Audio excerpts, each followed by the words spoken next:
दोस्तों, अगर आप हर वक्त एक टेंशन, एक बेचैनी का शिकार रहते हैं, आपको हर वक्त डर लगा रहता है कि आपके फ्यूचर में क्या होगा, आपको ऑलमोस्ट हर वक्त आपकी नेगेटिव सोच परेशान करती रहती है, आपकी मेंटल नॉइस इतनी ज्यादा है कि वो आपको कोई काम ही नहीं करने देती, और अगर आप ज़हनी सुकून की तलाश में हैं, तो आज की वीडियो आपके लिए है।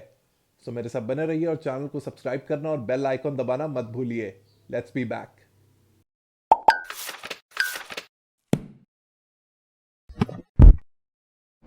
एक मशहूर फ्रेंच फिलोसोफर रेनी डेकार्ट ने कहा था कि I think therefore I am, यानी कि मेरा वजूद इसलिए कायम है क्योंकि मैं सोच सकता हूं। अब दोस्तों, बात तो बिल्कुल ठीक है, लेकिन मैंने ये ऑब्जर्व किया है कि ज्यादातर लोगों की सोच उन्हें नेगेटिव डायरेक्शन की तरफ लेके जा रही होती है। इनफैक्ट मैं तो ये कहूंगा कि thinking has become a disease, और ये एक ऐसी लीथल और डेंजरस डिजीज है जिसमें instead of we using our mind starts using us. हमें लगता है कि ये हम ही हैं जो ऐसा सोच रहे हैं, लेकिन दरअसल ये हम नहीं, हमारा माइंड, हमारा ब्रेन हमारे साथ गेम्स खेल रहा होता है। एक कांस्टेंट आवाज है हमारे अंदर जो हर वक्त हमें बेचैन रखे हुए है। इस आवाज से अपने आप को अलहदा करना ही ट्रू एनलाइटनमेंट है, और यही इस किताब द पावर ऑफ नाउ का मेन आइडिया है। This book has become a spiritual guide for millions of people across the globe and has achieved cult status. इस किताब के ऑथर एकार्ट टोले ने इस किताब में समझाने की कोशिश की है कि अगर आप सही मानों में आजाद होना चाहते हैं, एनलाइटनमेंट हासिल करना चाहते हैं, तो you need to untangle your self from your constantly thinking mind. आपने जो अपनी सोच की मुलाजिमत की हुई है, इससे छुटकारा हासिल करना होगा। अब कहने को तो ये अजीब सा लगता है कि कोई भी शख्स अपने आप को अपनी सोच से कैसे अलहदा कर सकता है, लेकिन दोस्तों, जिंदगी में खुशी हासिल करने का, हैप्पीनेस हासिल करने का ये एक बेहतरीन फॉर्मूला है। होता कुछ यूं है कि हमारा माइंड, हमारा ब्रेन, हमारी सोच हर वक्त हमारे वजूद के ऊपर 24 घंटे बम्बार्टमेंट करती रहती है। अरे महविश, तुम्हारा बचपन कितना गंदा था, तुम इसी सोच में पूरी जिंदगी गुजार दो। अरे शाहरुख, फ्यूचर का सोच, मुस्तकबिल का सोच, आज को छोड़ दे।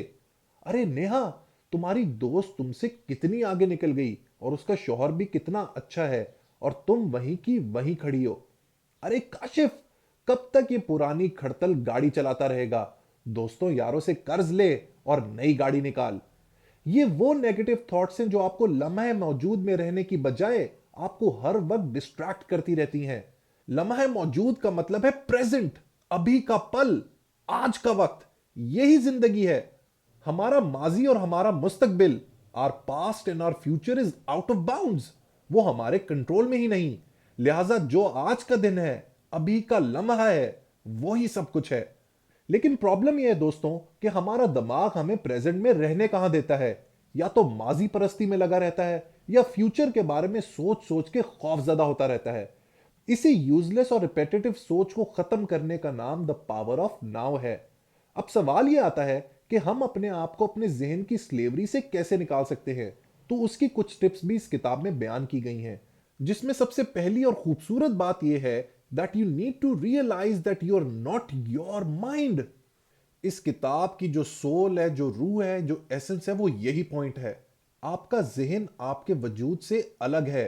Start observing your mind and whatever it thinks as a third person. इसकी मिसाल आप एक क्रिकेट स्टेडियम से समझें। सोचें कि आपका जहन एक क्रिकेट स्टेडियम है जिसके अंदर प्लेयर्स क्रिकेट खेल रहे हैं, और आप ऑडियंस में बैठे स्पेक्टेटर्स हैं जो कॉन्स्टेंटली अपने ब्रेन को ऑब्जर्व कर रहे हैं। अगर आप इस तरीके से अपने इमोशंस को, अपने बिहेवियर्स को रेगुलराइज करते रहेंगे, तो a time will come when you will become at peace with yourself. और इसी से शुरू होगा आपका पावर ऑफ नाउ का सफर, जिसमें instead of worrying about your past and future, you will be present in the present. दूसरी टिप बहुत ही क्रिटिकल और इंपॉर्टेंट है, and that is learn to control your ego. Ego दोस्तों साइकोलॉजी की बहुत ही डीप और प्रोफाउंड टर्मिनोलॉजी है, जिसके बारे में मैं डिटेल में डिस्कस कर चुका हूं when I reviewed the book ego is the enemy. For now आप सिर्फ ये समझ लें कि ईगो आपकी सबसे बड़ी दुश्मन है। It doesn't let you live in the present moment.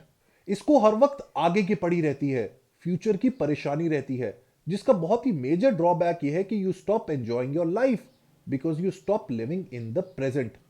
यहां पर एकार्ट टोले एक बहुत ही फिलोसॉफिकल बात भी करता है थोड़ी सी शायद ये बात आपको अजीब लगे, लेकिन जब मैं समझाऊंगा तो आपको बात समझ आ जाएगी। He writes that the secret of life is to die before you die and find that there is no death. इस किताब के ऑथर मेडिटेशन और योगा पर बहुत बिलीव करते हैं, और मेडिटेशन का मेन एसेंस यही पॉइंट है, जिसमें आपको फर्क करना पड़ता है between I and the self. The self lives in the world of illusion. जो हमारी सेल्फ है वो धोखे की दुनिया में रहती है, एंड द आई ऑब्जर्व्स। वो दरअसल कहना ये चाह रहे हैं कि आपने आई और सेल्फ को अलहदा अलहदा करके देखना है। You need to learn to let your I observe yourself. आपके अंदर का जो सेल्फ है वो धोखे की दुनिया में रहता है, और इसी को आपने अपने आई, अपने वजूद से अलहदा करना है। इस सेल्फ को हमेशा दुनियावी चीजों की पड़ी रहती है, और ये इसी की परसूट में जिंदगी गुजार देता है। ये इमोशंस में घिरा रहता है। डिप्रेशन, फ्रस्ट्रेशन, एंगर, एंजाइटी, ये आपके सेल्फ की पैदावार है। अगर आप अपने अंदर ये कैपेबिलिटी पैदा कर लें कि आप अपने इमोशंस को मॉनिटर कर सकें, उनको एज अ थर्ड पर्सन देख सकें, तभी आप जिंदगी में खुश रह पाएंगे। To die before you die का मतलब यह है कि अक्सर इंसान जब मौत के करीब होता है तो वो रियलाइज करता है कि जो चीजें उसको दुनिया में चाहिए थी या जो उसकी ख्वाहिशात थी वो तो जरूरी ही नहीं थी, वो तो इंपॉर्टेंट ही नहीं थी। लिहाजा जितनी जल्दी आप जिंदगी में इस रियलाइजेशन को पहुंच जाएं, उतनी ही तेजी से आप लम्हा मौजूद को एंजॉय करना शुरू कर देंगे, and that will open your doors to happiness. अगला पॉइंट मेरा फेवरेट है, and that is your unhappiness ultimately arises not from the circumstances of your life but from the conditioning of your mind. जो आपकी जिंदगी में ना खुशी है, एंगर है, फ्रस्ट्रेशन है, डिप्रेशन है, वो आपकी जिंदगी में सर्कमस्टांसेस की वजह से नहीं, बल्कि आपके जहन की कंडीशन की वजह से है। आप हर वक्त रेस्टलेसनेस का शिकार अपने हालात की वजह से नहीं, बल्कि अपने जहन की वजह से रहते हैं। Every minute you spend worrying about the future और regretting your past is a minute lost. अब आपने ये डिसाइड करना है कि आपने अपनी जिंदगी को इसी तरीके से जाया करना है, या you want to lead a meaningful life. और अब दोस्तों बढ़ते हैं लास्ट पॉइंट की जानिब, जो अगर आप लोगों ने समझ लिया तो मैं समझूंगा कि मेरी एफर्ट का मुझे सिला मिल गया। ये पॉइंट ये है कि your past and future does not have any power over the present moment. Life is now. There was never a moment when your life was not now, nor will there ever be. जो कुछ है वो आज ही है। अगर आपका आज अच्छा नहीं तो कुछ भी अच्छा नहीं। Break all the barriers, live in the present. अपनी सोच के गुलाम ना बने, बल्कि अपनी सोच को अपना गुलाम बनाएं। Sensations and thoughts are like servants, they come when you want them to come. जाते जाते दोस्तों आपको इकबाल साहब के एक शेर के साथ छोड़ के जा रहा हूं, which is my all time favourite, और शायद ये आपको आज की वो मोटिवेशन दे दे जिसकी आप तलाश में हैं। इट गोज लाइक दिस: उठ के अब बज़्मे जहां का और ही अंदाज है, मशरिक को मगरिब में तेरे दौर का आगाज है। That's it for today.